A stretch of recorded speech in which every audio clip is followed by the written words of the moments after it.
मित्रांनो, सफ्रेम जय भीम. भास्कर सुमन यांनी लिहिलेल्या भारतीय संविधानाचे जनक डॉक्टर बाबासाहेब आंबेडकर आणि लोकशाहीचे विचार वैभव या पुस्तकाचा आढावा आपण घेत आहोत.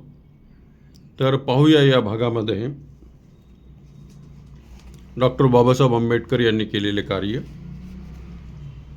डॉक्टर बाबासाहेब आंबेडकरांना provincial decentralisation of imperial finance in British India या प्रबंधावर लंडन विद्यापीठाने 20 जून 1921 रोजी MSc पदवी बहाल केली. मार्च 1922 रोजी डॉक्टर ऑफ सायन्स या प्रतिष्ठित पदवीकरिता त्यांनी दी प्रॉब्लेम ऑफ रूफी हा प्रबंध लंडन विद्यापीठाला सादर केला. 28 जून 1922 रोजी लंडनच्या ग्रेज इन या विधी संस्थेने त्यांना बार ॲटला ही पदवी बहाल केली. नोव्हेंबर 1923 काही प्रबंधातील काही सुधारणानंतर त्यांना लंडन विद्यापीठाने DSc ही पदवी बहाल केली. लंडन येथील अत्यंत प्रतिष्ठित प्रकाशन संस्था PS किंग अँड कंपनी या प्रकाशन संस्थेने डॉक्टर बाबासाहेब आंबेडकरांनी लिहिलेला अत्यंत विचारप्रवर्तक प्रबंध evolution of provincial finance in British India हा प्रबंध पुस्तक रूपाने प्रकाशित केला. त्यावर प्रभावित होऊन लंडन विद्यापीठाने त्यांना PhD ही पदवी सन्मानपूर्वक बहाल केली. अत्यंत प्रतिकूल आर्थिक आणि सामाजिक परिस्थितीशी प्राणपणाने झुंज देऊन डॉक्टर बाबासाहेब आंबेडकर यांनी शिक्षणाचे उत्तुंग शिखर गाठले. याचे साधे कौतुकही भारतीयांना करू नये याहीपेक्षा दुर्दैवी कोणते. ज्ञानपिपासू डॉक्टर बाबासाहेब आंबेडकर यांनी शिक्षणाचे सर्वोच्च शिखर यशस्वी केल्यानंतर भारतात अस्पृश्यता निर्मूलनाच्या कार्याला प्रारंभ केला. हिंदू धर्मात राहून अस्पृश्य वर्गाला सन्मानाने आणि प्रतिष्ठेने जगता यावे यासाठी अनेक जिकिरीचे प्रयत्न त्यांनी केले. ठिकठिकाणी त्यांनी मंदिर प्रवेशासाठी सत्याग्रह केला. नाशिक येथे 14 मार्च 1931 रोजी सत्याग्रह केला.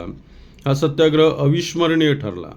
त्या अगोदर 9 एप्रिल 1930 रोजी काळाराम मंदिराच्या सवर्ण आणि अस्पृश्य वर्ग यांच्यात झालेल्या समझोत्यानुसार रामनवमीच्या दिवशी म्हणजेच 9 एप्रिल 1930 रोजी रामाचा रथ स्पृश्य आणि अस्पृश्यांनी एकत्रित ओढायचा असे ठरलेले असताना सुद्धा अस्पृश्य रथाला हात लावून स्पर्श करणार इतक्यात काही धर्मांध हिंदूंनी पूर्वनियोजित कटानुसार तो रथ दुसरीकडे पळवून नेला आणि डॉक्टर बाबासाहेब आंबेडकर आणि त्यांच्या सहकार्यावर निष्ठुरतेने दगडफेक केली.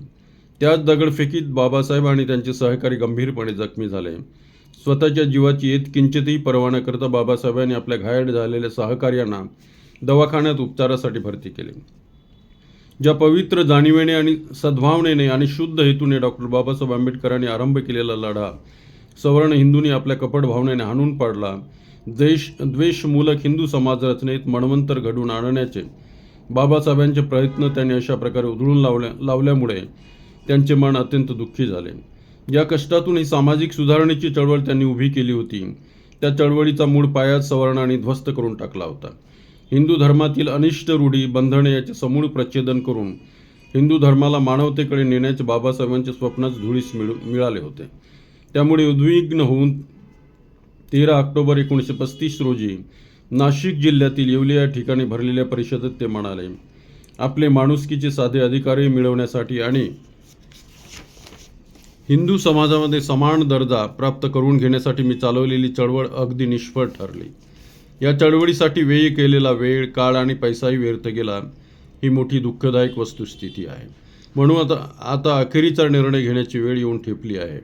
म्हणून जर धर्म आपल्याला समान दर्जा देईल, समान हक्क देईल आणि आपल्याला सन्मानाने वागविल असा धर्म आता आपल्याला निवडायचा आहे. दुर्दैवाने मी अस्पृश्य जातीत जन्मास आलो, परंतु हिंदू म्हणून मी कदापिही मरणार नाही असा निर्वाणीचा इशारा त्यांनी या परिषदेत जमलेल्या हजारो लोकांसमोर दिला आणि एकच खळबळ उडाली. बाबासाहेबांनी केलेला निश्चय आणि कृत संकल्प हा अटळच ठरतो आणि त्या क्षणापासूनच धर्म प्रवर्तनाची चक्रे गतिमान झाली. आता डॉक्टर बाबासाहेब आंबेडकर कोणत्या दिशेने जातात आणि कोणता धर्म निवडतात याकडे साऱ्याच भारतीयांचे लक्ष वेधून होते. असे असताना सुद्धा डॉक्टर बाबासाहेब आंबेडकर यांनी घाई केली नाही.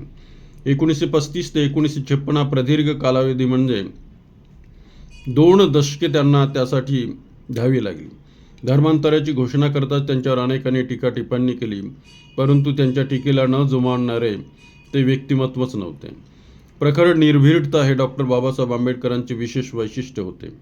ते येवले येथे मोठ्या निर्भीडपणे प्रांजळपणे म्हणाले होते की माझ्या दुर्भाग्याने मी हिंदू म्हणून जन्माला आलो. ही उणीव दूर करण्याचे सामर्थ्य माझ्यात नाही, परंतु अस्पृश्य म्हणून मला भोगाव्या लागणाऱ्या अनंत यातना, असीम वेदना आणि अपमानास्पद वागणुकीमुळे त्याला नाकारण्याचे, हिंदू धर्माचा परित्याग करण्याचे माझे स्वाधीन आहे.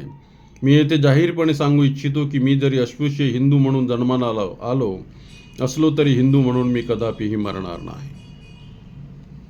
तर मित्रांनो, आज इथेच थांबूया. धन्यवाद.